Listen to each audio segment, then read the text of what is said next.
Gases. Gases are a type of state of matter where gases do not have a definitive shape.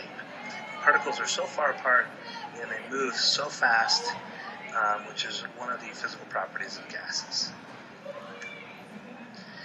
Units that are related to gases. Pressure, which is a force.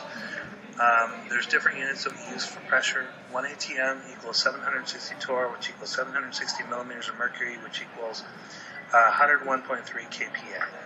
These millimeters of mercury, kPa, torr, and atmospheres are all pressure units. Volume is related to space, and we usually use milliliters or liters when measuring volumes of gases. So there's 1,000 milliliters equal 1 liter of gas. Temperature is a measure of kinetic energy, or how quickly these gas molecules are moving, and the higher the temperature, the faster they're moving. But we measure temperature in either degrees Celsius or Kelvin.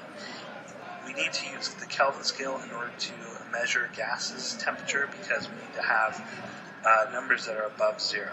So the way we convert degrees Celsius into Kelvin is we add the number 273.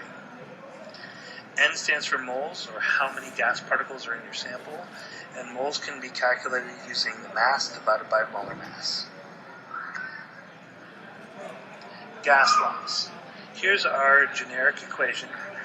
P1 times V1 over T1 equals P2 times V2 divided by T2 over N2. And we use this equation when solving for different problems. And we always cross out the ones that are not mentioned or the ones that are constant in the problem.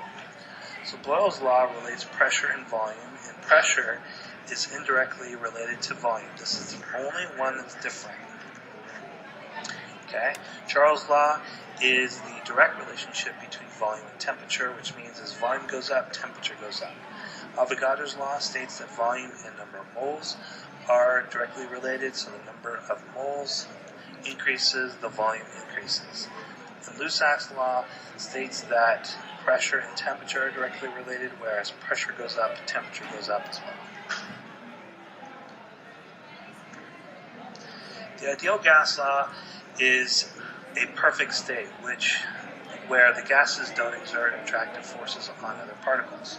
We use P, V equals nRT to solve for these ideal gas law, or the ideal gas law variables. P, remember, is pressure.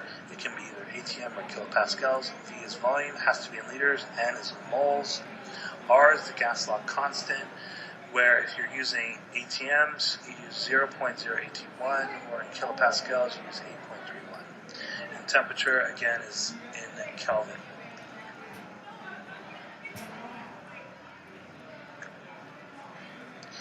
STP stands for standard temperature and pressure, and remember the standard conditions is 1 atmosphere, which is the standard pressure, and the standard temperature is 0 degrees Celsius. Remember, 1 mole of any gas at STP has a volume of 22.4 liters. Dalton's law of partial pressure relates to the fact that the total pressure of a gas mixture equals the sum of all the partial pressures of all those gases within the mixture. Here's our equation. The total pressure equals the partial pressure of gas 1 plus partial pressure of gas 2 plus partial pressure of the nth number of gases.